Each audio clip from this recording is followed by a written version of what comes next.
प्रिय विद्यार्थियों, सुप्रभात। आज हम लोगों का टॉपिक है पर्यावरण प्रदूषण। तो सबसे पहले हम लोग ये जानेंगे कि पर्यावरण है क्या, पर्यावरण का वर्गीकरण कैसे करते हैं, और फिर उसके बाद में पर्यावरण के अर्थ परिभाषा पर चर्चा करेंगे, और फिर उसके बाद में उसके प्रदूषण पे चर्चा करेंगे। क्योंकि ये एक विश्वव्यापी समस्या है, ये न केवल भारत बल्कि संपूर्ण विश्व में ये समस्या आज बहुत बड़ी समस्या बनकर उभरी है। तो इसमें जो सबसे पहले एक लैंडिस हुए हैं,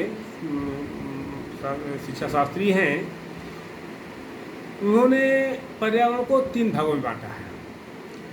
पहला है प्राकृतिक पर्यावरण, और दूसरा है सामाजिक पर्यावरण, और तीसरा है सांस्कृतिक पर्यावरण, यानी नेचुरल इन्वायरमेंट, सोशल इन्वायरमेंट और कल्चर इन्वायरमेंट। अब प्राकृतिक पर्यावरण क्या है, पहले ये हम देखते हैं। प्राकृतिक पर्यावरण से आशय उन सभी चीज़ों से है, यानी इसके अंतर्गत, प्राकृतिक पर्यावरण के अंतर्गत वह सभी परिस्थितियां सम्मिलित की जाती हैं जिनका निर्माण प्रत्यक्ष अथवा अप्रत्यक्ष रूप में ऐसी शक्तियों द्वारा हुआ है जो पूर्णतया प्राकृतिक हैं, अर्थात जिनके अस्तित्व को मनुष्य प्रभावित नहीं कर सकता या मनुष्य उनको समाप्त नहीं कर सकता। जैसे पृथ्वी है, जल है, वायु है, सूर्य है, चंद्रमा है, वनस्पतियां हैं, पशु पक्षी तथा ऋतुएं हैं। हाँ, इनमें से कुछ को प्रभावित करने का प्रयास अवश्य कर रहा है मनुष्य। जैसे तमाम वनस्पतियां समाप्ति के कगार पर हैं, तमाम पशु पक्षी समाप्ति के कगार पर हैं, लेकिन कुछ ऐसे हैं जैसे भूमि, जल, वायु, सूर्य, चंद्रमा, इनको नुकसान तो पहुंचा सकते हैं, लेकिन इनके अस्तित्व को नकारा नहीं जा सकता, इनके अस्तित्व को समाप्त नहीं कर सकता है मनुष्य। ये प्राकृतिक पर्यावरण के अंतर्गत आता है। सामाजिक पर्यावरण क्या है? सामाजिक पर्यावरण के अंतर्गत उन सामाजिक संबंधों, समूहों, संगठनों, आर्थिक, राजनीतिक, वैधानिक संस्थाओं और सामाजिक ढांचे से है जो जीवन से लेकर मृत्यु तक व्यक्ति को प्रभावित करता है तथा व्यक्ति का सामाजिकरण करने में सहायता करता है। कहने का तात्पर्य है कि सामाजिक पर्यावरण का आशय यहाँ व्यक्ति के जीवन से संबंधित है।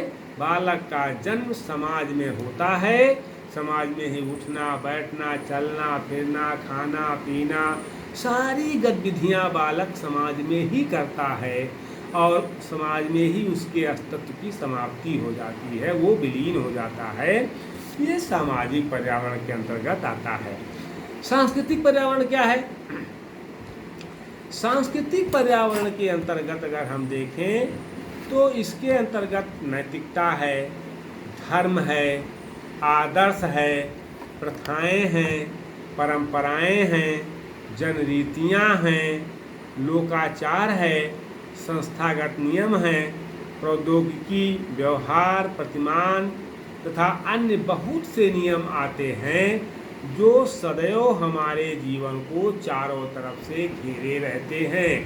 अर्थात जब बालक जन्म लेता है तब उसके अंदर न तो वो हिंदू होता है, न मुस्लिम होता है, न सिख होता है, न ईसाई होता है, न ब्राह्मण होता है, न क्षत्रिय होता है, न वैश्य होता है, न शूद्र होता है। वो एक मानव होता है, एक मानव शिशु के रूप में उसका जन्म होता है।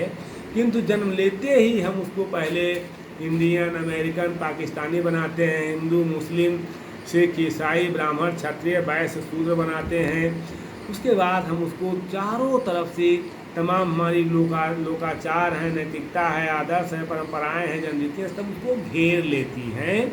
तो ये सांस्कृतिक पर्यावरण है। इसके बगैर बालक का जीवन सफल नहीं हो सकता है या उसके जीवन में बहुत अच्छी बातें नहीं रह पाती हैं। यानी सांस्कृतिक पर्यावरण उसके लिए आवश्यक है। तो अब अध्ययन की दृष्टि से अगर हम देखें तो संपूर्ण पर्यावरण को हम मोटे तौर पर दो भागों में बांट कर अगर अध्ययन करें विभाजित कर सकते हैं, जैसे भौगोलिक पर्यावरण और सामाजिक या सांस्कृतिक पर्यावरण। ये दोनों प्रकार के पर्यावरण मानव जीवन को प्रभावित करते हैं। इनके सुचारू रूप से चलने में आई बाधा को हम प्रदूषण की संज्ञा देते हैं। अब प्रदूषण क्या है, हम पहले ये देख लेते हैं कि प्रकृति और मानव का संबंध आदिकाल से है, अनंत काल से है, किंतु मानव ने ही इन संबंधों को तोड़ा है तथा प्रकृति को दूषित किया है। प्रकृति ने नहीं छेड़ा है। संबंधों को तोड़ने का कार्य मानव ने किया है।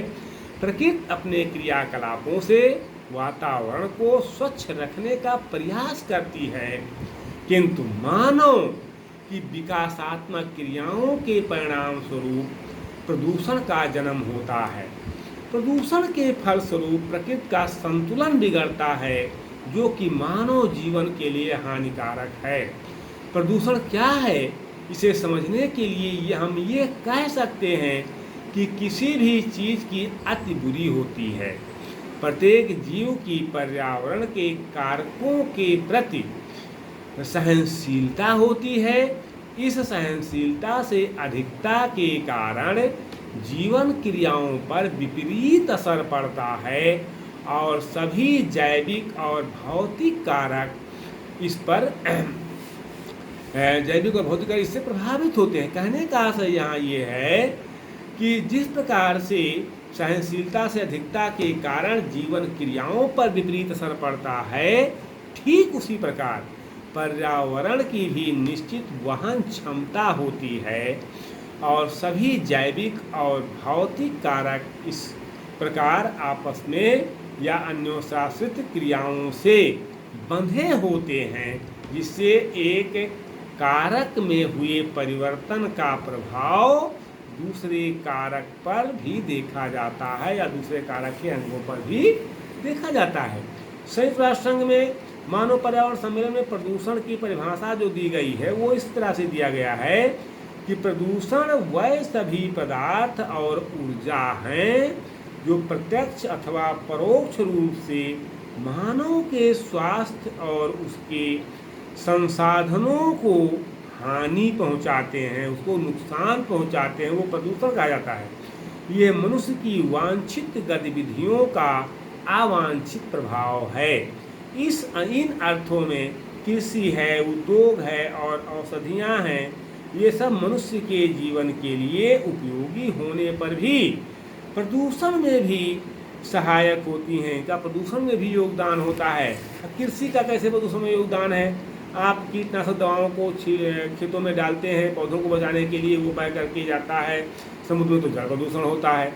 तो इस तरह से दूसरे शब्दों में अगर हम ये कहें कि प्रदूषण वह पदार्थ है जो अनुचित स्थान पर, अनुचित समय पर और अनुचित मात्रा में पाया जाता है।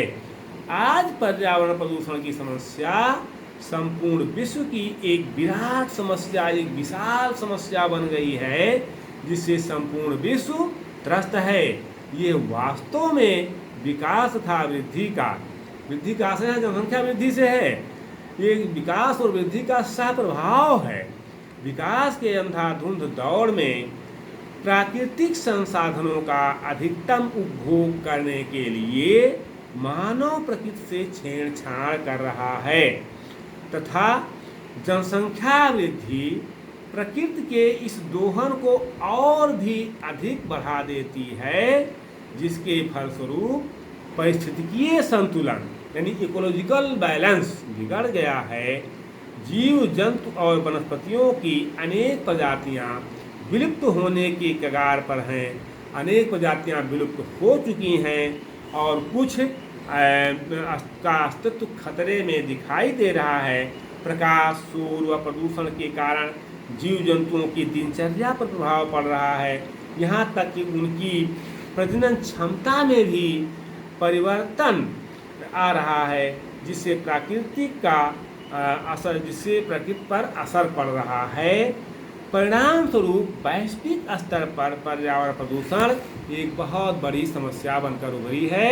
हम फिर इसके बारे में चर्चा करेंगे कि पर्यावरण की सुरक्षा कैसे की जाए। अगर आपको वीडियो अच्छा लगा हो तो लाइक और सब्सक्राइब जरूर कीजिएगा। बहुत बहुत धन्यवाद।